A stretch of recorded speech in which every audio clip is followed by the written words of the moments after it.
একান্ত হৃদয়ে এই কথাটা বলতেছে যে আজকেও আমারা ধরে মারছে।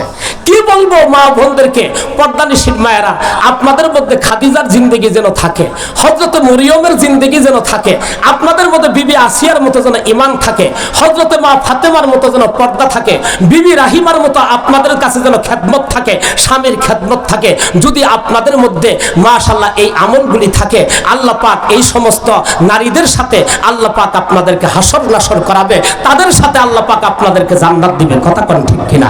এই জন্য পর্দানিশীল মাদেরকে আমি দৃষ্টি আকর্ষণ করে বলছি, আপনারা স্বামীর খেদমত করবেন, পর্দার ভিতরে থাকবেন। আল্লাহর নবীর একজন বিশিষ্ট সাহাবী, তার নাম হলো হযরতে আসমা বিনতে ইয়াজিদ রাদিয়াল্লাহু তাআলা আনহা, একজন মহিলা সাহাবী আল্লাহর নবীকে গিয়ে প্রশ্ন করলেন, ইয়া রাসূলুল্লাহ, ভালো করে গভীরভাবে বলবেন, আমার সময় খুব স্বল্প, পিছনে বক্তা এসে বসে আছে, আলোচনা করবে, এর মধ্যে আমি সংক্ষিপ্তভাবে আপনাদেরকে এই কথাটা আমি না বলেই পারছি না। হযরতে আসমা বিনতে ইয়াজিদ রাদিয়াল্লাহু তাআলা আনহা আল্লাহর নবীকে বললেন, ইয়া রাসূলুল্লাহ, আমরা মহিলা মানুষ, ওরা হলো পুরুষ মানুষ, আমাদের জান্নাত আর মহিলাদের জান্নাত কি একই হবে না ভিন্ন হবে? কথা কর না কেন? আপনারা বলুন তো দেখি, পুরুষ মহিলার জান্নাত কি একটাই হবে না ভিন্ন হবে? কথা কর না কেন? ওই যারা জানে ওরা বলতেছে একটাই হবে, আর যারা জানে না ওরা কিছুই কম না। কি কথা কন ঠিক কিনা? আর একটু জোরে বলেন, জান্নাত কি একটাই হবে না ভিন্ন হবে? মুসলমান, এক কথাই বলেন, পুরুষ আর মহিলার জান্নাত একটাই হবে। পুরুষও 120 ফিট লম্বা হবে, মহিলারাও 120 ফিট লম্বা হবে। পুরুষেরা যে জান্নাতে থাকবে, মহিলারা ওই জান্নাতে থাকবে। জোরে কন্না সুবহানাল্লাহ। আসমা বিনতে ইয়াজিদ আল্লাহর নবীকে বলে, ইয়া রাসূলুল্লাহ, আমাদের জান্নাত আর পুরুষের জান্নাত তো এক হবে না। আল্লাহর নবী বললেন, কেন? দেখেন, আসমা যুক্তি দিছে। আসমা আল্লাহর নবীকে 5টা যুক্তি দিছে। কয়টা? 1 মিনিটে কথা শেষ করব। কয়টা? আরো জোরে বলেন, কয়টা? 5টা যুক্তি দিছে। হুজুর, আমরা তো জামাতের সাথে নামাজ পড়তে পারি না, পুরুষেরা জামাতের সাথে নামাজ পড়ে 27 গুণ সওয়াব বেশি পা। আমরা তো জামাতের নামাজ পড়তে পারি না, ঘরে একা নামাজ পড়ি, আমাদের সওয়াব তো কম হয়, বিদায় পুরুষের জান্নাত ভালো হবে, আমাদের জান্নাত নরমাল হবে। কি কথা কোন যুক্তি ঠিক না? 2 নম্বর যুক্তি দিছে, আমরা মহিলা মানুষ জুমার নামাজ পড়তে পারি না, পুরুষ মানুষ তো জুমার নামাজ পড়ে। আসমা 3 নম্বর যুক্তি দিছে, আমরা তো মহিলা মানুষ ঈদের নামাজ পড়তে পারি না, পুরুষেরা তো ঈদের নামাজ পড়ে।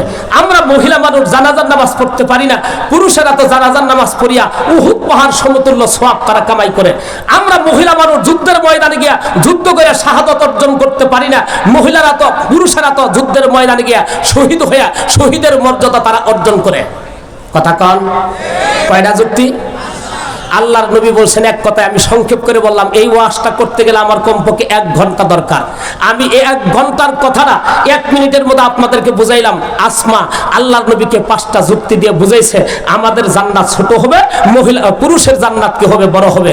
আল্লাহর নবী বলছেন, আসমা তুমি মহিলাদেরকে জানাই দাও, সমস্ত মহিলাদেরকে জানাই দাও, ঢাকলহাটির পর্দার প্যান্ডেলে যে সমস্ত মহিলারা বসেছে তাদেরকে তুমি জানাই দাও, যদি মহিলারা 2টা আমল করে, পুরুষেরা এই 5টা আমল করে যত সওয়াব পাবে, মহিলারা ওই 2টা আমল করে অতটুকু সওয়াব নিয়ে তারা জান্নাতে যাবে।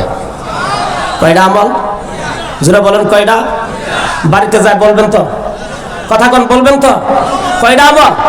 2টা। 1 নম্বর, আল্লাহর নবী বললেন, আসমা মহিলাদেরকে বলবা, মহিলারা যদি স্বামীর খেদমত করে, 2 নম্বর পর্দার ভিতরে থাকে, স্বামীরা জামাতের সাথে নামাজ পড়বে, মহিলারা রান্না করবে, জুমার নামাজ পড়তে যাবে, মহিলারা কাপড় কাইছে দিবে, ঈদের নামাজ পড়তে যাবে, মহিলারা সেমাই চিনি পাকাবে, জানাজার নামাজ পড়তে যাবে, প্রস্তুতি মহিলারা করাই দিবে, স্বামী যুদ্ধের ময়দানে যাবে, মহিলারা যুদ্ধের প্রস্তুতি নিয়ে দিবে।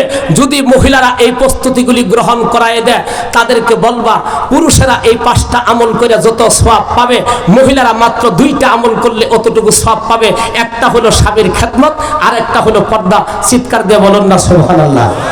পারবেন তো ইনশাআল্লাহ? আমরা আমাদের মা বোনের কাছে ইনশাআল্লাহ এই সংক্ষিপ্ত নসিহতগুলি ইনশাআল্লাহ আমরা পৌঁছাই দেব। আলহামদুলিল্লাহ, আমি গুনাহগার আপনাদের সামনে যে আলোচনাগুলি করছি, আমি নিজে আপনাদের সবাইকে আমল করার তৌফিক দান করুন। সময়ের স্বল্পতার কারণে যে আয়াতটা আমি তেলাওয়াত করতেছিলাম, শুধুমাত্র আয়াতের একটা বিষয়ের তাফসীর আমি আপনাদের সামনে পেশ করতে পারছি, আর 2টা বিষয় সম্পর্কে আমি আলোচনায় নিয়ে আসতে পারি নাই, এই জন্য দুঃখিত। আল্লাহ যদি ভবিষ্যতে কোনোদিন সময় দেয়, ইনশাআল্লাহ এই আয়াত সম্পর্কেই আপনাদের সামনে আলোচনা হবে। আল্লাহ পাক আমাদের সবাইকে সহি বুঝদান করুন, আজকের মাহফিলকে কামিয়াবি নসিব করুক, যারা আজকের এই মাহফিলের আয়োজক তাদের দীর্ঘ হায়াত নসিব করুক, আল্লাহ পাক তাদেরকে ভবিষ্যতেও এই ধরনের মাহফিল করিয়া এই এলাকাবাসীদেরকে হেদায়েত